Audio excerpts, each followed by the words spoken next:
కోట్లకు సంబంధించినటువంటి వ్యవహారం పైన పదే పదే మీ పార్టీకి రాజకేష్ రెడ్డికి ముడిపెట్టింది, ముడుపులు తీసుకున్నారని ప్రధానమంత్రి ఆరోపణ చేశారు. ఇప్పుడు కూడా ఈ పథకం కూడా తీసేసింది. దీన్ని ఎట్లా చూస్తారు? ఎట్లా ఎన్నిసార్లు చెప్పినా మళ్ళీ అక్కడికే వస్తుంది. స్కామ్ అంటే ఎక్కడో పుట్టాలా, ఇదో ఇక్కడ నుంచి ఇట్లా పోయింది, పాలసీ డీవియేషన్ ఇక్కడ జరిగింది, దీనివల్ల రెవెన్యూకి లాస్ అయింది. అందుకే మేము ఎప్పుడు చెప్తుంటాం, 14-19 మధ్య జరిగింది స్కామ్. సంవత్సరానికి 1300 కోట్ల ఆదాయం వచ్చే ప్రివిలేజ్ ఫీజును కేబినెట్ లో కూడా చర్చించకుండా, ఫైనాన్స్ డిపార్ట్మెంట్ కంకరెన్స్ తీసుకోకుండా జీవో ఇచ్చేసి క్యాన్సిల్ చేశారు. సీఎం నాలెడ్జ్ ఒక దాంట్లో అయితే సీఎం సంతకం కూడా ఉంది. అది స్కామ్ అంటాం. స్కామ్ కు అవకాశం ఉందని ఇన్వెస్టిగేట్ చేయాలి. ఎందుకంటే 1300 కోట్లు ఆదాయం వచ్చేది, లాస్ వచ్చింది రెవెన్యూ. ఇది కాక కిందికి బెల్ట్ షాపుల వల్ల వరకు ఎక్సెస్ రేట్తోనో, మార్కెట్ ఎంఆర్పీ కంటే ఎక్కువ రేట్తోనో చేసినవి ఆ గతం.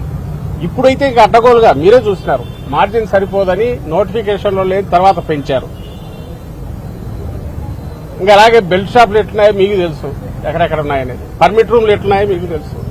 ఎంఆర్పీకి ఎక్కడ దొరుకుతుందో లేదని షాపుకు పోయిన వాళ్ళకి తెలుస్తుంది, బార్లకు పోయిన వాళ్ళకి తెలుస్తుంది, లేదా పర్మిట్ రూమ్లకు పోయిన వాళ్ళకి తెలుస్తుంది, బెల్ట్ షాప్లో తీసుకునే వాళ్ళకు, మీకే ఎవరో తీసుకునే వాళ్ళకే, వినియోగదారులకే తెలుస్తుంది.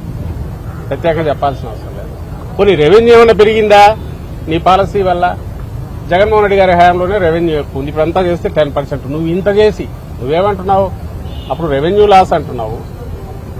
మరి నువ్వు చేసిన దీనివల్ల, నువ్వు చెప్పే సోకాల్డ్ మేజర్ పెద్ద బ్రాండ్స్ అన్ని వచ్చినందువల్ల రెవెన్యూ 30-40% పెరిగిండాలా? మరి ఎందుకు నార్మల్ గ్రోతే ఉంది, 10% ఉంది? మా హయాంలో డిస్కరేజ్ చేశాము, వాల్యూమ్స్ తగ్గినాయి, రెవెన్యూ పెరిగింది ట్యాక్సుల వల్ల, క్లియర్ కనపడుతుంది.